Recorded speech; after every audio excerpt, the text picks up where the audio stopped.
All right. It's a long time coming. I've been trying to get An0maly on the show for a while, and here he is in person. And we already have a comment. Hey, Allison, doing big things. Had Ryan on, now An0maly on. You know all the cool people. So I'm glad I'm finally in the club. An0maly, thanks for doing this. Can you tell people who may be unfamiliar, just a brief synopsis, who you are and what you do out there? Yeah, so I'm a news analyst, a hip hop artist, and I guess a quote unquote social influencer without being too cringy. I just analyze the news, and I would say I do like citizen video journalism to an extent. Okay. And you talk a lot about the media, which is one of the reasons that I wanted to get you on. My younger brother is very nonconformist. He's been watching you for many years. So Sweet. he tipped me off to you when I was still in the TV news industry. And you were one of the people who I was listening to getting different perspectives about where I was working and what I was doing. And I said in my video yesterday that that independent alternative world, even on YouTube, as much as I dog it, was one of the major reasons that I started to rethink my career, because I was hearing how other people were talking about it. And I was like, damn, I hadn't thought about that. You know, these different perspectives. Like, I didn't even know. I mean, I lived in such a bubble. So anyway, I appreciate a lot of the stuff that you've done. The first thing that I wanted to start with, because you've been talking a lot about Klaus Schwab and the World Economic Forum, and we're going to show a video in a second about something that a commentary you did on a video of Trump and Klaus Schwab resurfacing. But I wanted to start with this one because he sort of describes the extensive reach, including the media, with these partnerships that the World Economic Forum has. And I just wanted to hear your thoughts on, specific to the media, but just generally speaking, like, where are we headed? So I'll play this real fast, Yeah. and I'll get your opinions on it. Here we go. Oh, hang on. Continuous partnerships with many governments around the world. So, and of course, we have NGOs, we have trade unions, we have all those different parts. Media, of course. Media, of course, right? And very important experts. I have to stop it just because the guy's like, media, of course. He's like, of course. Of course, we got it all here. It's like a inclusive hotel, except It is. You're right. It is. It's like, yeah, going to Cabo. All right, here we go. Scientists and academia. Wow. Because if we are looking at the future, I think we should look at new solutions, and the new solutions will be very much driven by technological developments. And we even have you even have religious leaders, right? We have religious leaders. We have social entrepreneurs, very important social entrepreneurs. And see this. Okay. Do it. These guys. Those are the commentators. I should just give them a shout out. The Iconic podcast, if you're interested, over on ODYSEE. That was the video I was playing. Okay, so yeah, like you said, it's like all inclusive. Okay, first question. I don't get the sense that when Klaus Schwab or Justin Trudeau or any of the folks that he's connected to, or like big names and are in the news a lot, are talking about this, they're like bragging. They're not secretive. And yet it's talked about often in the sort of alternative media world as if they're doing these very nefarious things. You'd think like if they thought they were doing nefarious things, they would be more secretive about it, which leads me to believe that actually they believe whatever they're doing is very good. So that's my first question. Like, what do you think they think about all this stuff? So maybe for your audience who doesn't know, like what I try to do especially is like just be completely accurate, because even, in counter narratives, sometimes people get carried away, and I feel like they want you to get carried away. They want you to exaggerate and lie so they can point to it and fact check it. So I try to be as honest as I can be while like debating with them. So I think, Klaus Schwab, I actually have his book, COVID-19, The Great Reset. So I kind of can tell what he thinks because I've been interested to like read into it. And, he believes in a very different philosophy than American history. Like, we have a constitution. We were more liberty based. They were giving a little bit of leeway between the government and the citizens. And he doesn't really believe in that type of ideology. He believes in big government intervention. He thinks that, competition is unfavorable to like government getting involved. So I think, whether he knows what he's doing or not, he's more into like a communist style ideology, or I don't know, some people could call it totalitarian, where you have the government controlling mass media like, I guess, all sorts of industry health, you know, to the point where you can't have 20 different countries doing a different thing. They kind of see it as like, well, you know, if this is the right move, we want the whole world to follow it, because if everyone doesn't follow it, it doesn't work. So I would say innocently, if I were to give him the benefit of the doubt, I would say he has a, you know, far left skew of big government control of everything.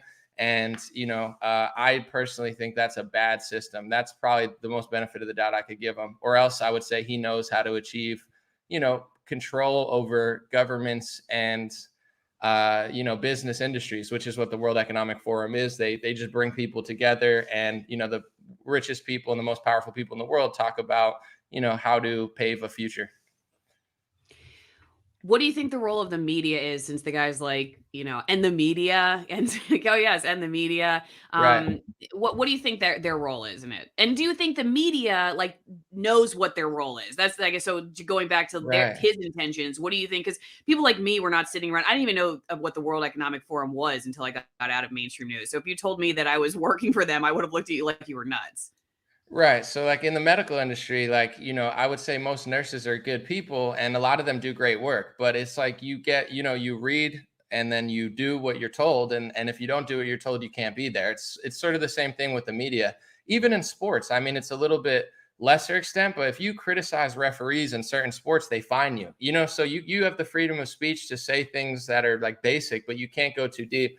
So with the media, I would assume a lot of people don't know what they're doing, but you know, there's not a lot of journalism against, like, say, big pharma. That's an easy example. You could find 60 Minutes interviews with Chris Wallace where he used to talk about, you know, the injection that must not be named adverse events. Like that used to be reporting that they would do, and they'd weigh in on it. They weren't saying everybody was getting hurt, but they were being accurate and saying this woman did, this happened, and this is like the numbers of it. But now it seems like the media is like operating as a cover up, you know, just like don't talk about it, don't criticize it, whether it's true, false. We just got to smear it. Fact checkers, big tech. So I would say, to give them the benefit of the doubt, maybe they think that they're, you know, spreading science and they need to get rid of the questioners who are not qualified to say that.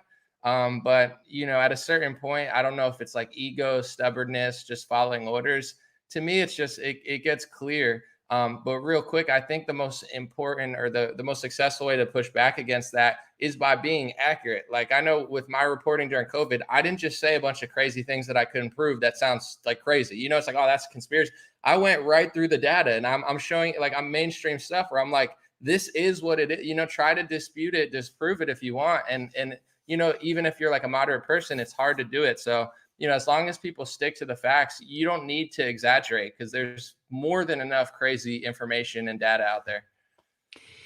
Was it difficult doing that both with the community guidelines, for instance, on these platforms, but then also, did you find that your audience wanted, I guess, some more inflammatory news? Like, was it difficult for you to walk a line of accuracy? Because I think I've seen a lot of people say, like, I just want objective news. I don't want opinion. I don't. But then I also see the same people saying that you're counter intel or controlled opposition or something if you don't go down the extreme path that they want you to. So I'm not quite sure what people want, but I think you can have some of the same problems in alternative media that you have in mainstream news. It may not be the influence or pressure of advertisers, but you're working direct with your subscriber base and all that stuff. And so that can become its own, you know, its own elephant in the room, I guess. So just curious how you navigated that.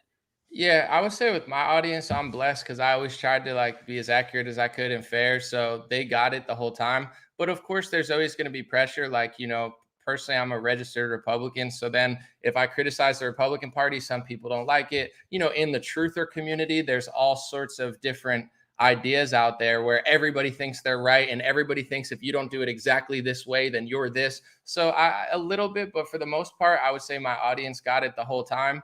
And to answer the question about like walking a line with the medical censorship, the most frustrating thing for me, because I don't mind admitting if I'm wrong. Like if I say something that's provably false and they fact check me, I'm gonna be like, okay, that's fair. But you know, one time they took away my monetization in 2020 when I was doing really well. And it was because I posted a Ron DeSantis screenshot of him literally quoting the CDC like stats, like straight from the CDC website. And they said, fact check, this doesn't line up with the CDC. So that was just so frustrating because I'm like, you just took away my entire income overnight for your mistake, but there's no customer service, and this is not exclusive to fact checkers. You try to call T-Mobile, you're on the phone for hours. Everything in America now has crappy customer service, but that was definitely the most frustrating thing, was like losing so much of my reach and influence and money, to be honest, and over their mistake. I'm not, no offense, but I'm not one of these sloppy people on Instagram where I'm just saying dumb crap. Like everything I'm saying, I could prove, and I'm very Karen. They say like when people complain you're a Karen, I am a Karen. So I don't give up on the fact checkers. I'm like, I'm not going to get a lawyer, but I'm going to embarrass you because you're wrong, I'm right, and I'm going to prove it. So on that note, let me show everybody this video that you have up, and folks should go over to your YouTube channel if they're not familiar, or Facebook. I know you do a lot of videos on Facebook too. Do you have a preference for where people go?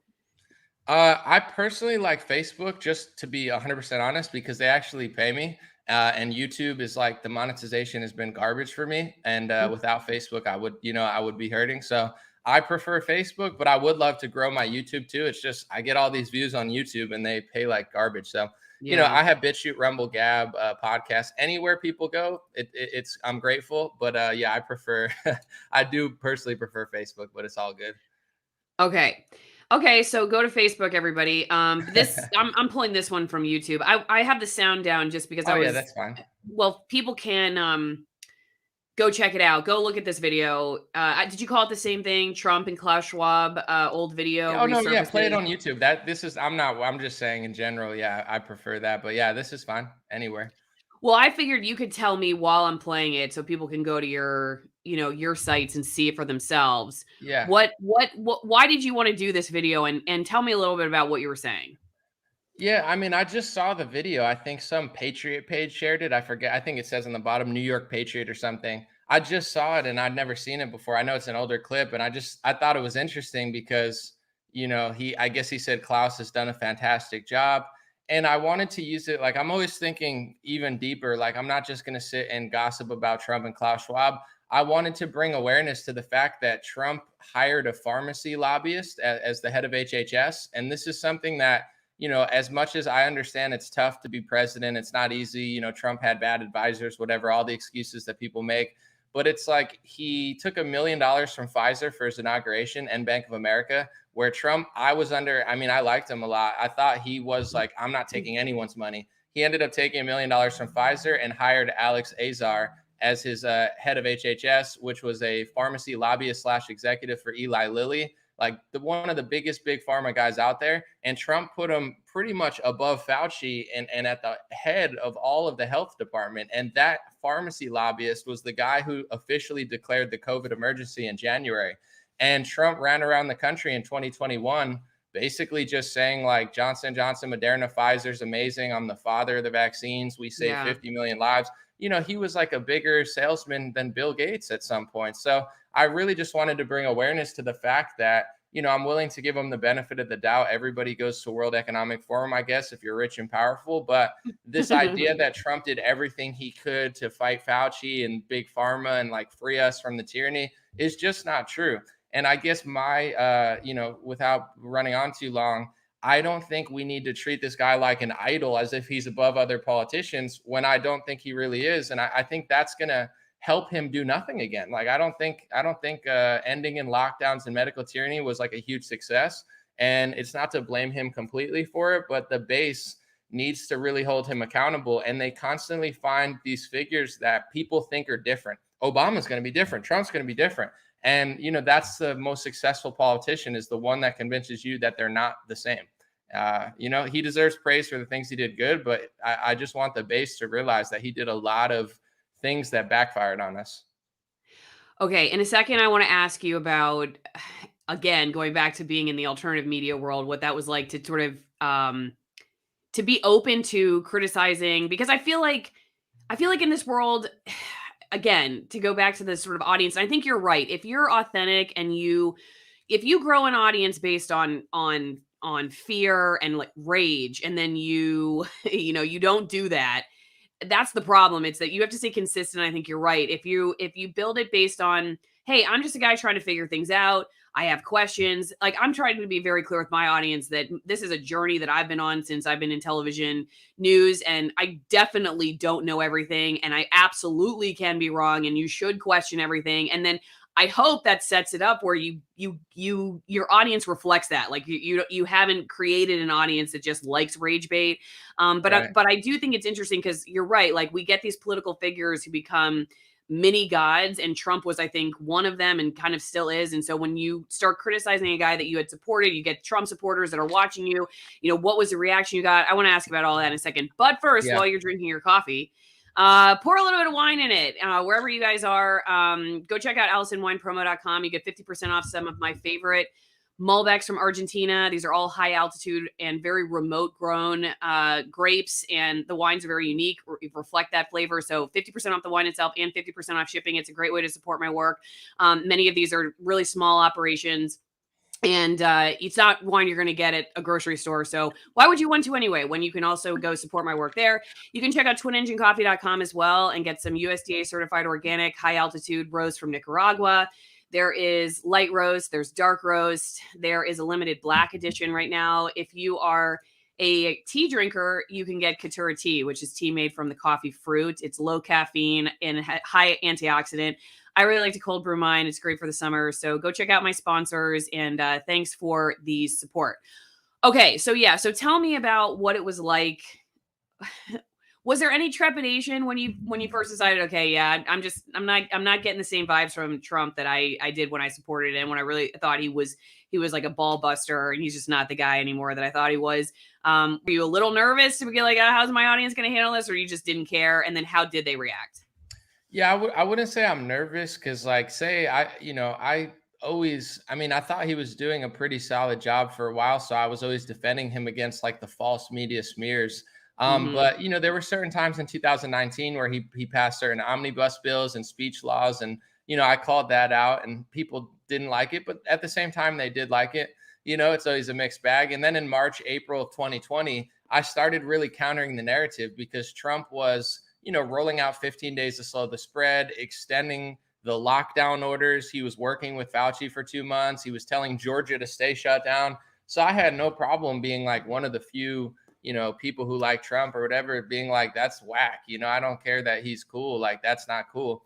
So I was never really scared of it, but I would say, I wouldn't say I'm super sensitive, but everybody likes to be liked and nobody wants to be like hated. So I definitely got more backlash than ever. I would say I grew and I gained more respect and I got bigger. So it's not like it hurt my, movement, but there was definitely more backlash than normal. And same with like when I started talking about Trump overselling the vaccines.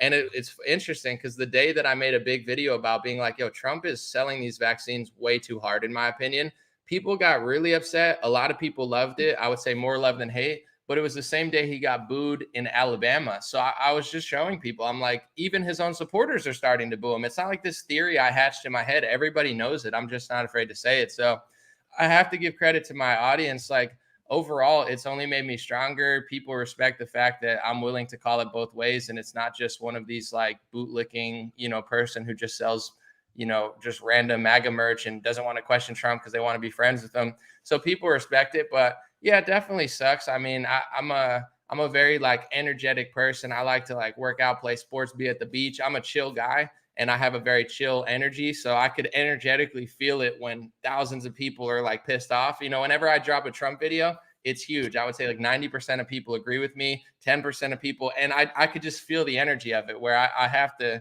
be honest. It's my least favorite thing to do is to like point out his big pharma connections, even though I won't stop doing it. Because like when I do a big video, like, the energy just gets kind of weird and people spiral. And real quick, I just want to say, like, as a truther, I've always been interested in like deep diving stuff since I was like 18.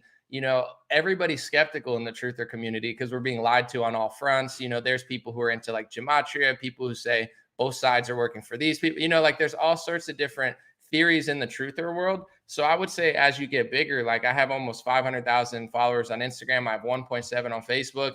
It's almost like not good to be bigger in the truther community, you know, because if you're a small account, nobody really cares. But if you get bigger, everyone starts getting, you know, suspicious or like, you know, well, why did you get big and I got shadow banned? And it's, you know, so I feel like it's one of the, it's like underground hip hop. As a rapper, it's like the least loyal fans are in underground hip hop sometimes because it's just like, you know what I'm saying? They don't want you to be big. So I feel like it is what it is because I just want to get the information out there. But, you know, it's one of those things, the bigger you get, the more people are going to, you know, question and criticize you. But that's fine. As long as people are being honest, I think it's healthy.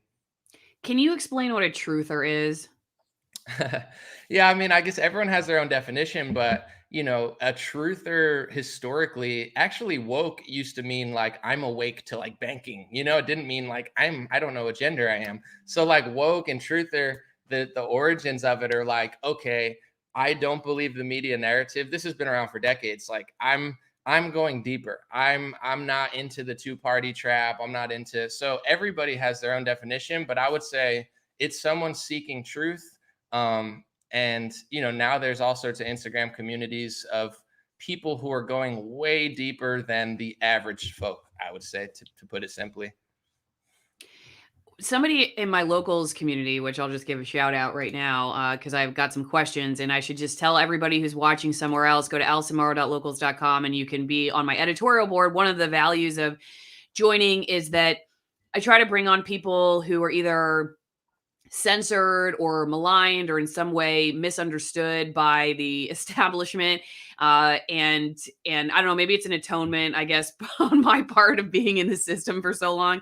But you get to go direct with them instead of a top-down model of news. It's your chance to converse with them and figure out if they're full of BS or if you think they're telling the truth or whatever. So go join my editorial board and you can put in some questions ahead of time. But somebody on locals on my Alex Jones video, which I'm curious what you think about him, because I've come across, as I just tried to listen to people, I have literally no emotional or ego attachment to any of these issues because I frankly I barely know what I'm talking about. I mean, I would just really say like I'm very baby kindergarten stage when it comes to a lot of these topics and taking people along for the journey. And, you know, there's a little bit of humility required for that because, I mean, I could definitely wear egg, you know, just with making statements like, you know, what do I know? I was in TV news for 13 years. But one of the things that I've noticed about the variety of opinions of Alex Jones is on one extreme, he's right all the time. He's been right for many years. On the other, he's a dangerous, crazy moron. And then like in between, there are the different ideas about, well, okay, maybe he's mostly right, but he became a grifter recently, or he sold out, or he works with Disney and Time Warner. He's paid by big corporations. He's made alliances, like all this stuff. He's not the victim that he makes himself out to be. I'm not sure what your read is on him.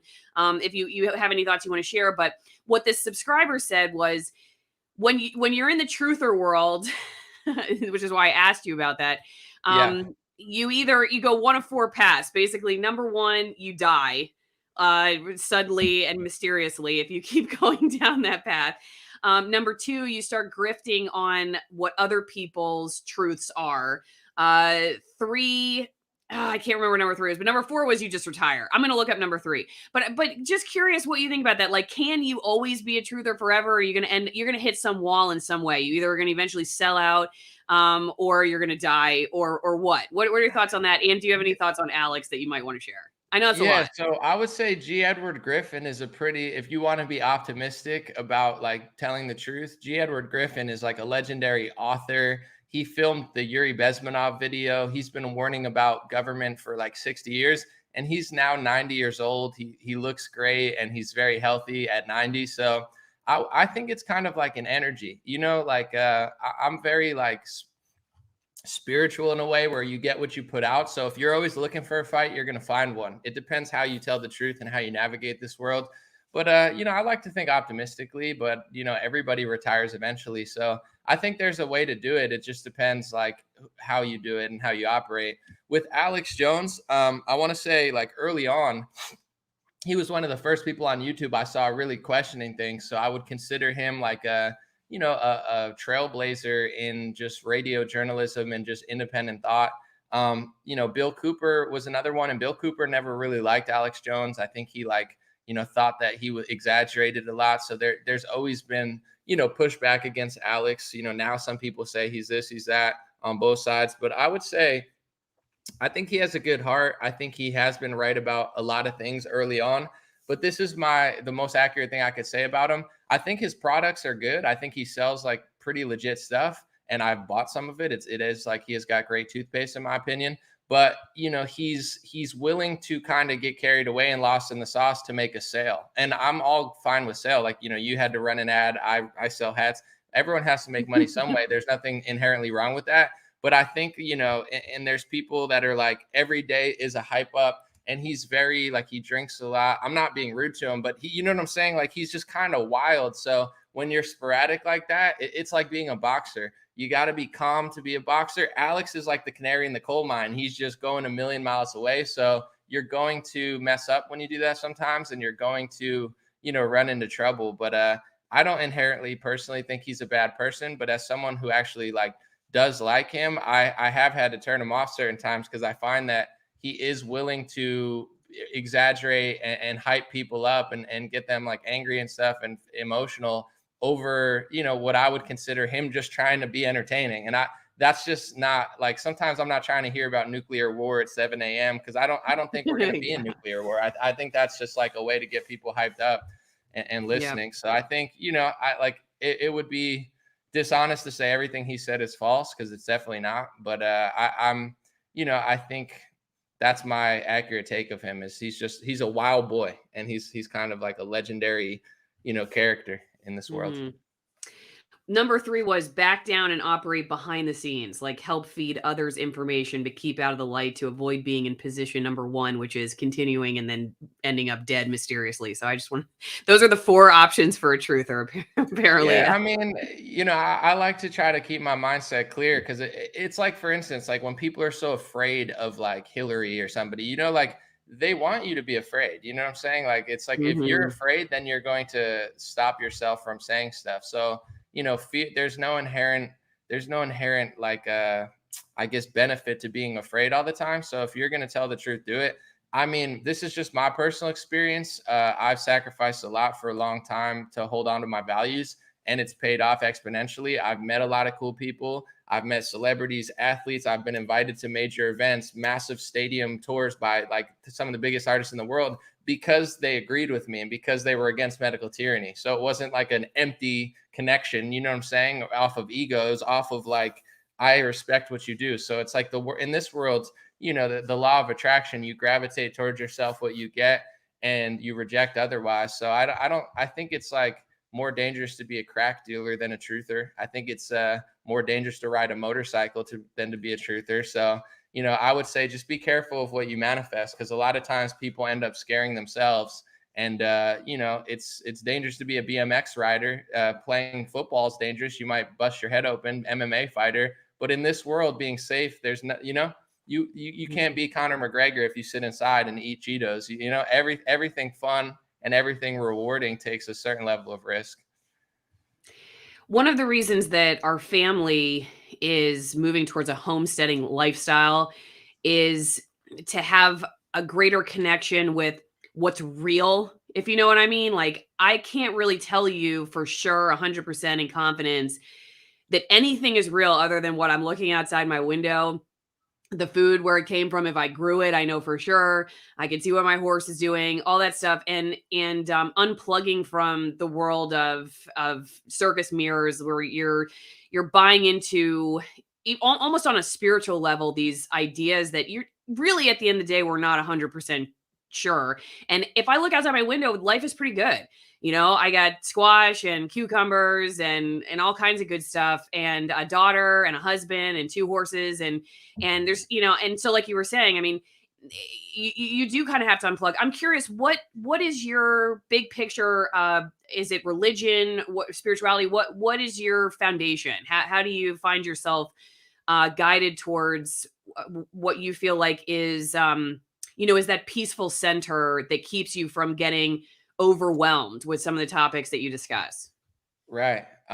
That's great that you see that, though, like the horse and the window, because Internet's a blessing. I mean, you could get food, Uber Eats, like our ancestors used to have to go hunt. So there's a lot of beautiful things with the phone. You can make money and you don't have to work for a boss necessarily. You know, there's been millions of people who've made millions of dollars using the internet and just hustling. So it's great, but it also can suck you in. I mean, there's nothing more addicting in this world than the rectangle that we all hold all the time. So, you know, it's a curse and a blessing, but I would say the first thing that inspired me before I would say I found God and religion would be like the book. It was called Lao Tzu's Tao Te Ching, and even like Eckhart Tolle books. Just this idea, because I never was like grateful and appreciative, and I held on to a lot of pain from my childhood and stuff with my parents. And then I got to this point where I forgave them, I forgave myself, I gained confidence through being appreciative and grateful, and it changed my life. I mean, I went from like, you know, a rocky path, and everything went better in my life. Not because I had money, not because I had fame, but because I acted like I was the luckiest person in the world when I had almost nothing. And I believe that's why I was rewarded with everything I was, because I found that. And instead of making excuses, I started saying, well, what do I have? I have a cell phone. I have a day. You know, I'm living in a city where the world is my oyster. So I think a good attitude, positive mindset, being present, you know, these are things that changed my life exponentially. And I think through politics and seeing the shift of the left and the right and everybody getting so insane, I started realizing that these like Christian foundation ideas that I never really thought about when I was young, because I was just going through the cycle, I'm like, oh, that does make sense. You know, these laws might seem extreme to people, but it's like discipline. Like, for example, you know, this is something that libertarians and even conservatives don't understand, and certainly liberals don't understand, is like, it's good to have the freedom of speech and the right to bear arms, and you know, liberty is great, but discipline makes a great man or a woman. You know, a great man is not great because he sits on the couch all day and just is free to eat whatever. You know, a great body is made by having the discipline to work out and challenge yourself. So, you know, I think I started really respecting the discipline of religion and realizing that there's a reason that there were these rules and laws, because, you know, with no discipline comes a very, you know, for lack of a better word, satanic culture. And that's what they've replaced our culture with, in my opinion, is a culture of opposite world and backwards world. And I think people should be free to really be who they are. But, you know, you want to be honest with yourself. And I think discipline makes a great man.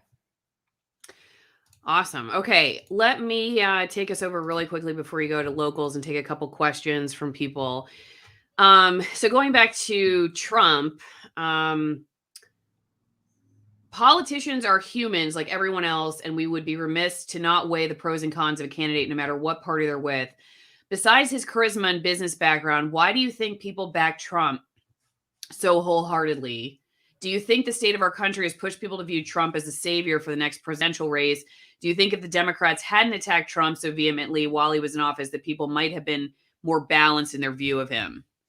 Right. Well, if you don't mind, like the second one is very interesting, because it's true whether it was purposeful or not. You know, the Democrats attacking him, and this is why I don't know if Democrats are doing it purposely or they're just sloppy and annoying. But it's like there are valid criticisms of Trump, but for a couple of years, nobody really even got to the real ones because everybody's so busy defending the fake ones. You know, they lied about him so often. They were so desperate to make Trump look bad that they were willing to exaggerate, lie, give fake sources, you know, use random women that he was with 40 years ago. I mean, they threw the kitchen sink at the guy. So it made everybody defend him. And it created this arena where either you were pro-Trump or anti-Trump. Either you agreed with the left or you were with the right. And I didn't even notice that he put a pharmacy lobbyist at the head of HHS until a couple of years later, because I was so busy defending him from all the lies. So I don't know if that was planned or not, but that definitely happened. You know, that definitely was a psychological thing that happened.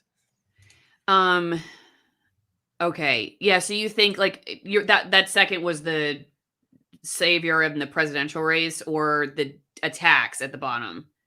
Well, yeah, I mean, this is even on Twitter. Like, I'm noticing when people get angry at me, like it happens sometimes, some conservatives get angry. I look at their Twitter account and they always, I'm not even joking, they retweet the same 4 accounts.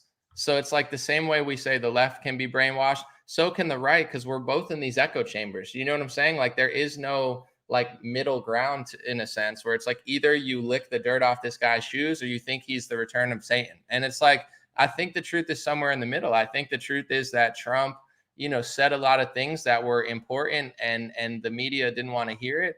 But on another hand, like even I see in the comments, I'm just reading, someone's like, oh, here he goes hating again. It's not hate to say that he hired a pharmacy lobbyist and put him at the most powerful position in the land. To me, putting a pharmacy lobbyist at the head of HHS would be putting like Bill Gates's sidekick at the head of the environmental agency. Like that's how, if you do that, you're going to get results that favor, pharmacy or their agenda when it comes to how to shift the climate. So they say. So, it's not, people perceive, it's like when you tell the truth about something and the left doesn't want to hear it, they say it's hate speech. The truth sounds like hate speech to people who hate the truth. And the same thing is to people who are emotionally connected to Trump. The truth, the calm, simple truth sounds like hate speech because they hate the idea that he isn't the savior. So, a lot of people are getting it, but there's still a lot of people that they buy into this analogy that you either have to obsessively agree with everything he says and do zero journalism, or you have to viciously hate everything he does. Like, and it's very childish, it's embarrassing that it's still a thing. One thing that I hear from people who would push back and like defend Trump over the vaccines, for instance, is that this was the time he listened to his advisors, and he just shouldn't have, because maybe he was just really afraid, and there was this pandemic, nobody was sure where it was going, and he was sold a bill of goods and a false one. I have my own criticisms of that defense, but I would just like to hear what you think about that. Someone saying, okay, yeah, like he shouldn't have, it was a mistake, but he's this person, for instance, he's the best populist president that we've had in a long time, deserves a second term, and he just made a mistake listening to his advisors. Right. Well, I think people are underestimating the power of quote unquote democracy. I don't know that I would call this a democracy, but for example, Charlie Kirk, got challenged a couple years ago at his events, and he got very upset. He was calling them racist, this and that, blah, blah, blah. But afterwards, Charlie kind of changed a few of his stances, because whether he wants to admit it or not, I'm sure he knows this now, the people asking the questions had a valid criticism, and he listened to it. And the backlash was so severe that he was, as a political figure of some sort, he was forced to reckon with reality and realize that he was wrong about these things. That's the beautiful thing about pushing back against people. So people perceive, like, they think that babying Trump is this great idea, where in reality, yeah, it is true. He had bad advisors. He put in corrupt people. He put in really bad people in a lot of really bad situations. And if you listen to his speeches, it doesn't really sound like he cares. Like, he's willing to oversell these products for big pharma and act like he saved the world. Like, he's a very stubborn, self-centered person. I'm not knocking it. I'm fine with him having a second term if that's the way the country wants to vote. But babying him is not going to get 4 years of success. It's going to get 4 more years of Jared Kushner, Mike Pompeo, pharmacy lobbyists, and a bunch of people who hate him and hate you.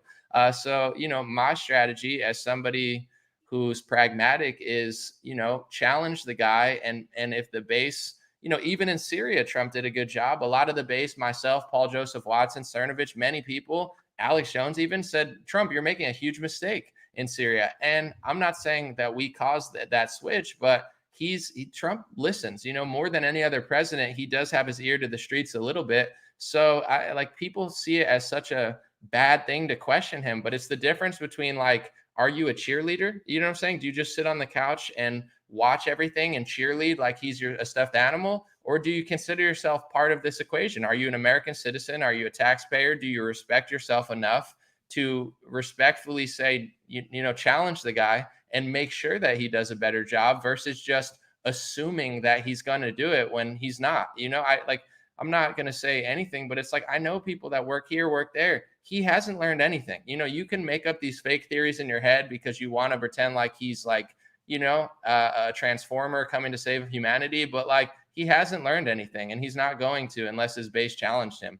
There's nothing mean or inherently wrong about that. It's meaner to just sit and let him screw up again and act like it's everyone else's fault. If he listens to bad advisors all the time, it means he's foolish and easy to fool, which is true. So doesn't make a good leader. Better than Biden, of course, but better than Mitt Romney, yes. Better than most Republicans, sure.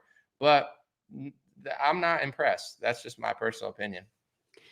I totally agree with you that generally speaking, if you want to know the difference between self sort of ego worship versus truly loving another individual, that you hold accountability and truth as a value in that relationship, not just like you were saying, flattery. I mean, that's because you want the person to like you.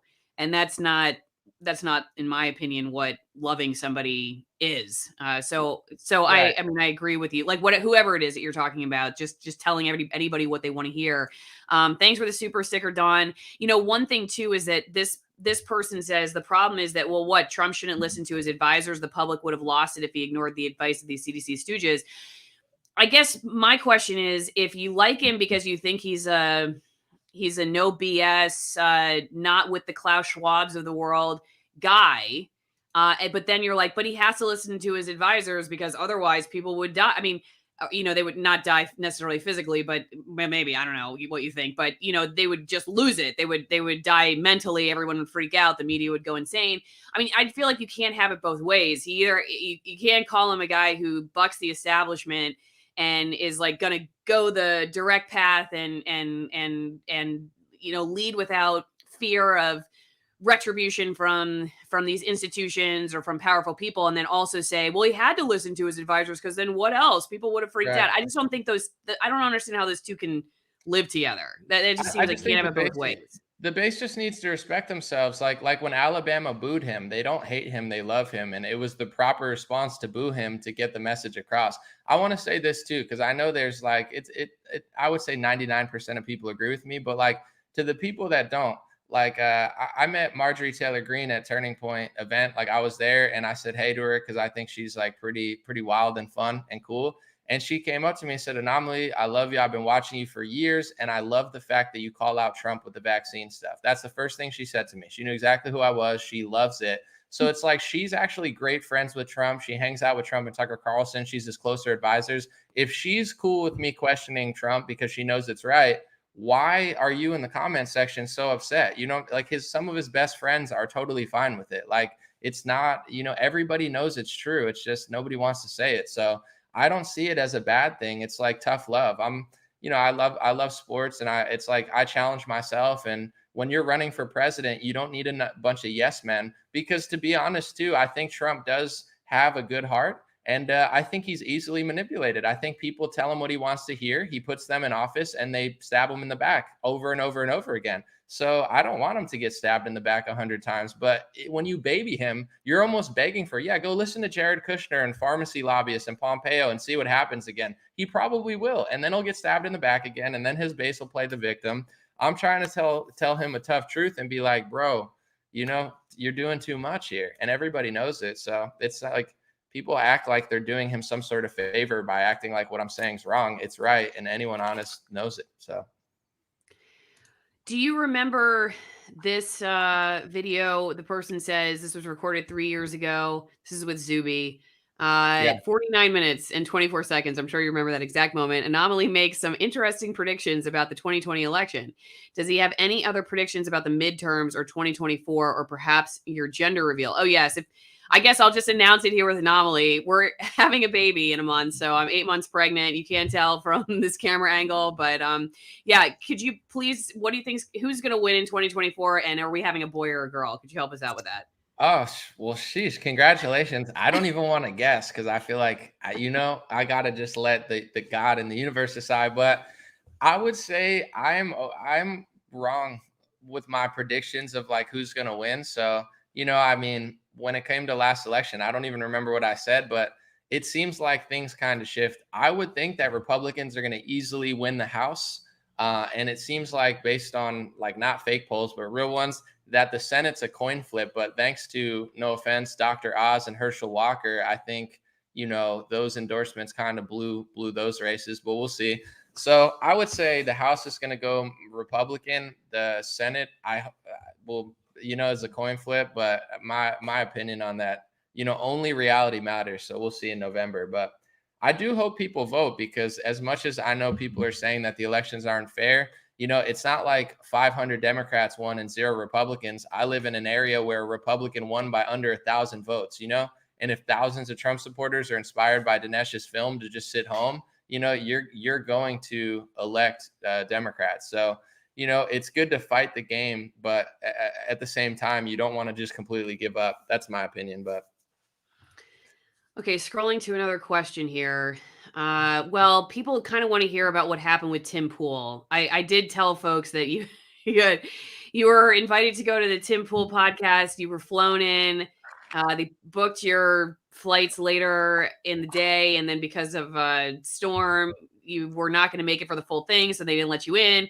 And then you had some choice words for them. So I don't know. Do you want to talk at all about the Tim Pool incident? You don't have to if you don't want to. It's fine. So they had booked my flight and a hotel near the podcast because it's in an undisclosed location, because they have like security issues.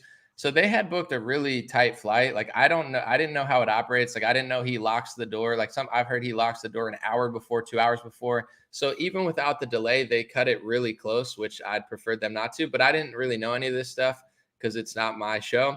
So I got delayed a few hours and I landed at about 7:30 and the show started at 8. And I was trying to make it, but they basically said, I could have made it at least for like 3/4 of it or more, but they're like, no, sorry. We locked the door.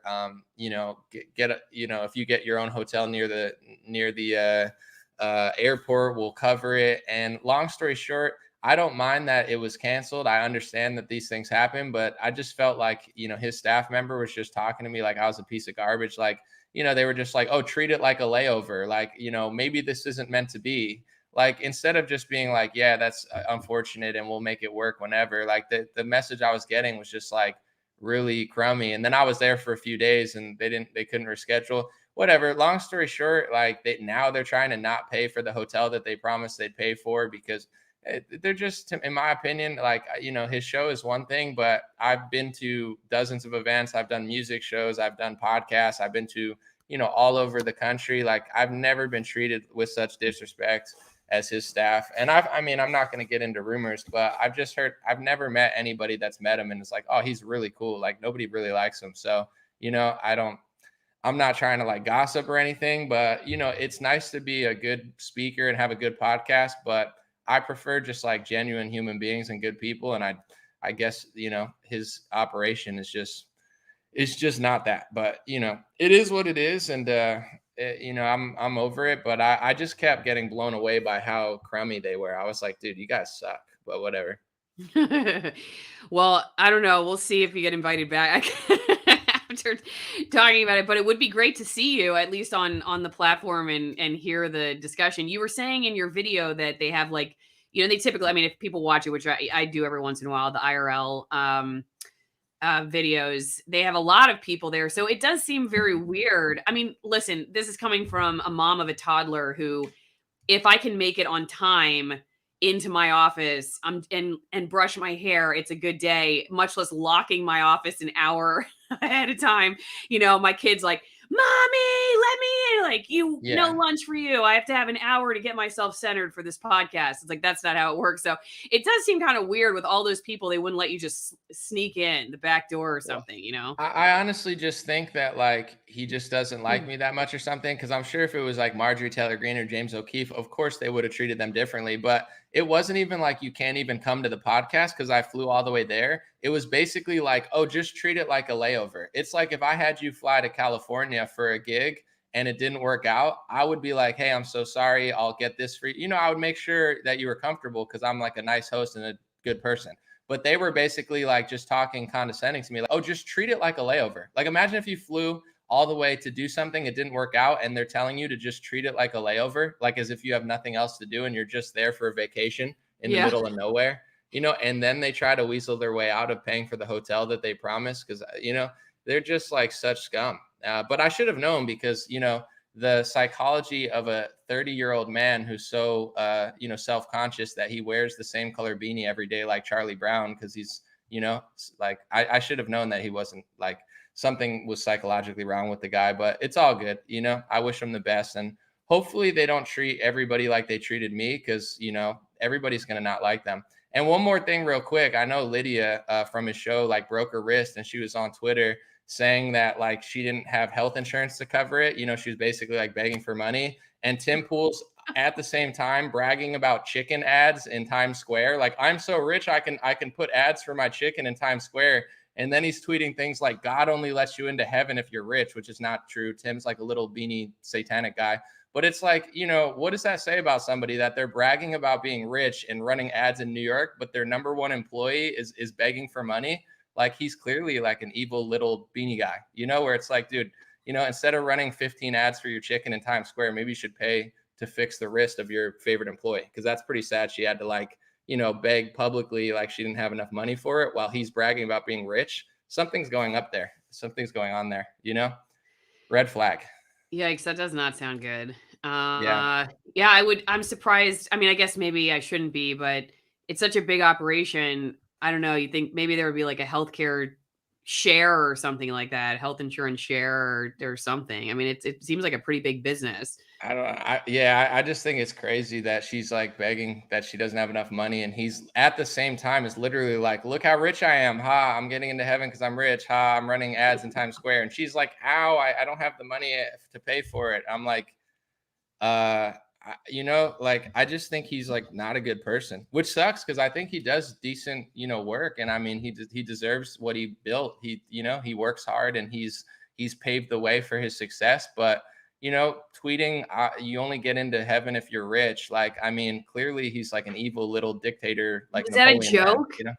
Huh? I mean, it's probably a joke, but at the same time, it's like you're at the same time that your employee's like saying she doesn't have enough money. It's probably a joke, but he doesn't believe in God. I don't think he thinks you get into heaven by being a good person. I think he's on like a power trip because he's like, you know, I don't think he ever had like money or power. And now that he has it, he thinks he's like, you know, Napoleon.